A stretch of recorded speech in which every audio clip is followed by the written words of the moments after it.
Basically, what prompted me to do a bit of a recording on this is that I've seen a post by a family member. And this post was recorded by a famous Hollywood actor who is no longer around, but his speech seemed very disturbing and basically sad in a way, and where he dwells on people not helping him, how he felt lonely around certain people, like blaming, in fact, everyone else for. And why I'm actually saying this, why am I recording this, is to try and maybe indirectly say something so my family members wouldn't go the same path. Although I also believe that no one can help you, but you have to help yourself, unfortunately. That's the way it goes. But there are always people who are willing to listen to you. So I'd say if you have any depressive thoughts and suicidal thoughts, please talk to someone. You must have a friend or a family member who is willing to listen. And I also say, please get in touch if you feel that you might be disturbed or depressed, and that it might be getting serious. It's always find professional help first. Find a professional who will be able to help you, and there is an emergency line that you need to call. Anyway, the subject of this actor's video was about his anger, and he was right when he said how people asked him to suppress his anger, which probably made it worse for him. Trying to suppress or reject what is in a moment, whatever arises, blocks it in even more, when it comes to feelings, emotions, anger, and similar. But what I would actually say, I would draw a line between anger and being violent, like aggression and rage. So there is a healthy anger that makes us create better, maybe do something good for ourselves or our family. It's almost like turns into a stubbornness, like I can do it, and in a good way, and in a gentle way, so to speak. But there is aggression or violence that can be quite dangerous, harming, firstly to the person who is aggressive, who has tendency to be aggressive or violent. And it's the same for people who surround that person. What they're surrounding is dangerous for their family members or similar, or whoever they approach. So once we are aggressive, and it comes from a personal perspective, separateness or, persona mask, it often happens that it hits our guts. Like it hits our stomach area, and from that, it seems that many issues arise, health issues, for us if we are the aggressive one. I'd say to these people, please recognize this behavior and seek help. You could have bipolar or something that you might not have diagnosed as yet. And at the same time,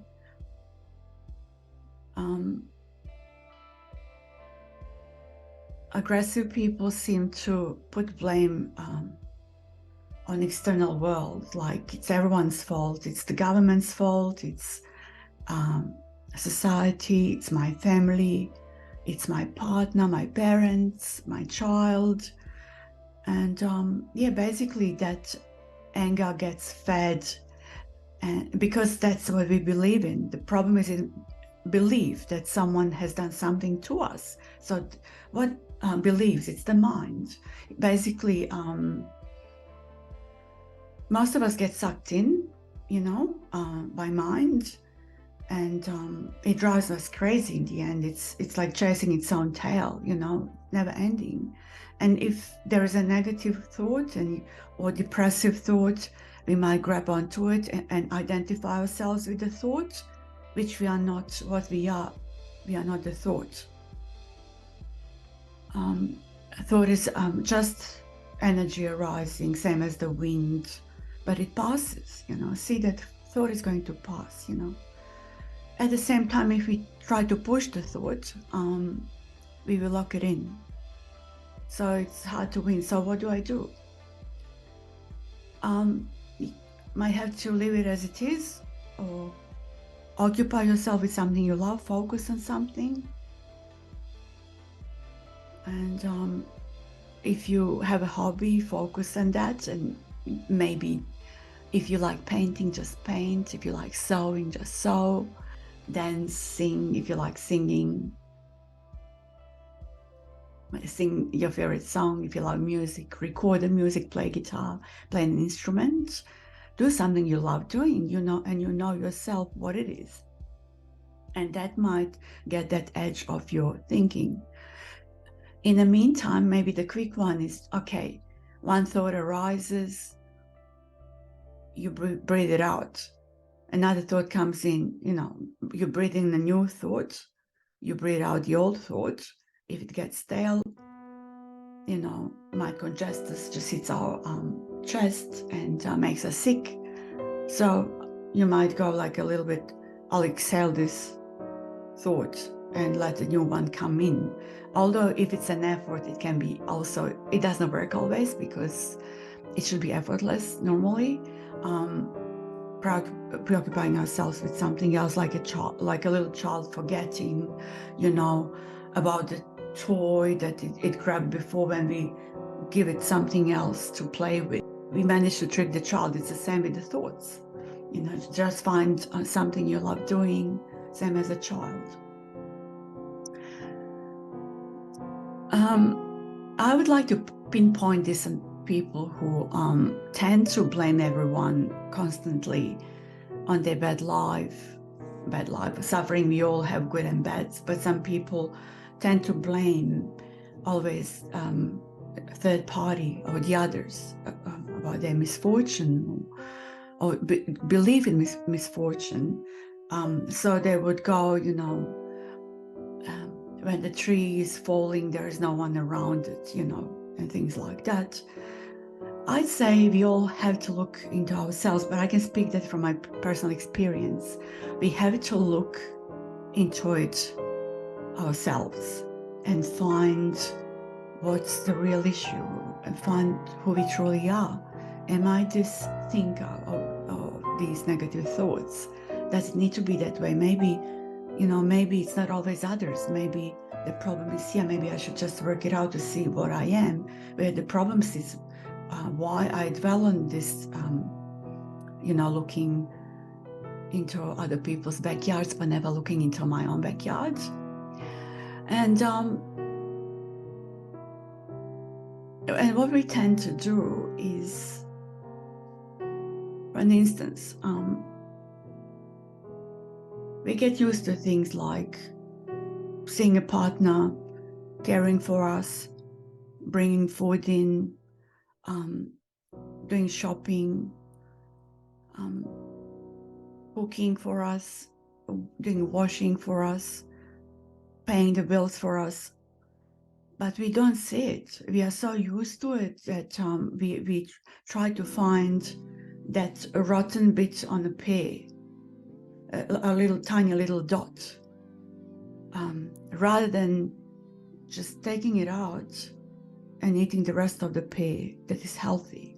So we tend to neglect all the healthy, good stuff someone does for us, but we dwell on that little bit, that's what someone said to us 20 years ago, 10 years ago, and we still dwell on that. There are people who more or less dwell on the past and on bad things that people have done to them or said to them, but they forget any good done to them. So that's simply how it is. It seems like personalities or a bit of a DNA, a bit of past and everything. So that's how we tend to be. Maybe have a look and before blaming anyone, just see perhaps what that person does for you. Even make a list of things, pros and cons.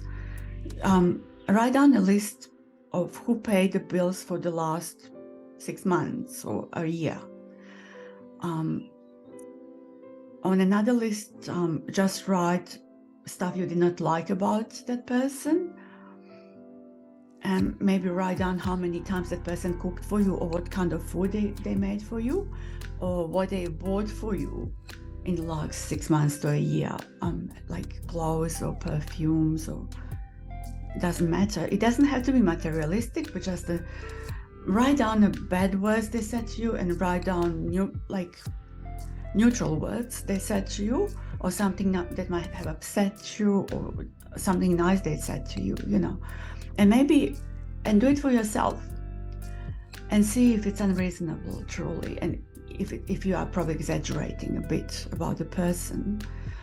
I'm trying to get everyone to look into themselves, because we tend to, including myself, look into someone else's yard and grass that needs to be cut, but we often neglect our own grass that needs to be cut in our backyard. Maybe see if that's the case, and hopefully there could be some healing coming out of that, and habits of looking inside of ourselves rather than looking at others and what they do to us. I've seen people also saying, I hate doing this. But even spiritual people, they say, oh, I forced myself to wash dishes today, but I'm washing it today for such and such spiritual teacher. Say, I'm washing this for Amma, I'm washing this for Muji, I'm washing this for Papaji, or doesn't matter who. But maybe you forget that no Muji or Papaji or what's his name, what's her name, Emma, that none of them made dinner for you. Maybe it's your partner who made a dinner for you. Maybe you should wash dishes for your partner. Not even for your partner, do it for yourself, because you enjoyed that meal and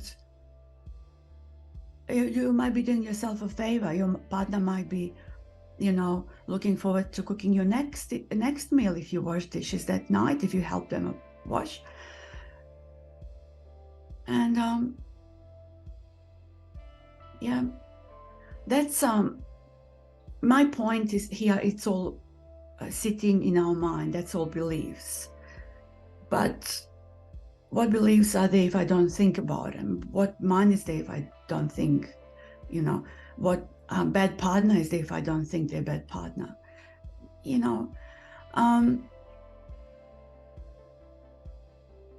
I'd say just be reasonable and be kind. But don't force yourself to be kind. As I've seen people, for instance, they would say feed the birds, they wouldn't kill a spider, they would not kill mosquitoes, but they're very aggressive with their family, with their child, with their children, with their spouse. And they can get quite aggressive, actually. And they would think they're a good doer because they meditate and do yoga. And they continue with spiritual practice. And they have their guru. Yes, I'm a good doer. I don't kill any insects. But aren't you killing your family indirectly, psychologically, or maybe even physically in a way? Which has happened in the past too, where people get aggressive to the point where they commits atrocity on their family and then turn hand on themselves as well. And so poor kids have no parents anymore, and no one thinks about them. How selfish is that, you know? I go back to that.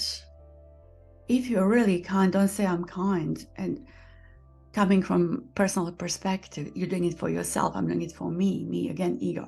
But do it as if you mean it. Just, I mean it. Be kind to others. You know, start from thanking to yourself inside. I read Ho'oponopono once, that mantra, I love you, thank you, forgive me, I'm sorry. Even if you keep saying thank you inside yourself, you don't need to say it a lot. Thank you for everything. Thank you for the food I've been provided this morning. Thank you that I have a roof over my head today. Thank you that I've got a shower to be clean, to keep myself clean, or to have just enough to buy some food. And when we are grateful, we learn to become grateful towards other beings, genuinely, not as a spiritual, wannabe for karma purposes. Some people do it for karma. Be kind as much as you can. Just remind yourself to be kind. Thank yourself. Look after yourself first and seek help. Seek professional help. There are people who are really great. Dial few numbers. Some of them are really, really good to talk to. And call a friend who is a great listener. Not many people today are great listeners, but there are people who are really good listeners. So you must have that kind of friend somewhere. If not, you're welcome to, reach out. And I'll just say at the end, whoever said that before, I'll just repeat it, that the mind is great servant, but a horrible master. So don't let it drag you and spin it around your, it's like a little finger. Just don't trust your mind. Mind and beliefs are the same. When beliefs are gone, it's very freeing. Even the last belief, as if, I've got my spiritual teacher that I'm worshiping, or a God or something. Even all of that is a hook or attachment. I know Buddhists talked about attachments a lot, being in a way, and I agree with them, couldn't agree anymore. Sadness comes and goes, laughter comes and goes, happiness. There is joy somewhere that is like a motherboard, on computer behind the scenes. And it's just beautiful. And that subtle little joy of being alive. And that is joy of little things, watching a wildlife, just the wildlife, watching the nature, watching a baby playing, watching a dog, cat, or a bird. And see how you go. And you are not your thought. Lose interest in thought. Don't trust the thought, and it's gonna leave and replace you with another one. And good and bad thoughts come and go, just like the weather, tsunami, like the wind, rain. And after every rain, there is a rainbow, and the most clear day, and that beautiful smell in the air, the smell of earth and all the elements, smell of air, earth, water. And all the elements are still here, just the way this body is. So we are now separate from the nature. We are one with it. And see yourself as a nature when the thoughts kick in, and go out and help someone. And that might heal you as well. Go to oncology, look after some dying person somewhere. Go to palliative care, help some elderly, buy some stuff, and do some shopping, because there are people who are not capable to get out and get their own food. Just maybe do that, and focus on something again, and the thoughts will come and go. Oh, look after yourselves. Thank you very much. Take care.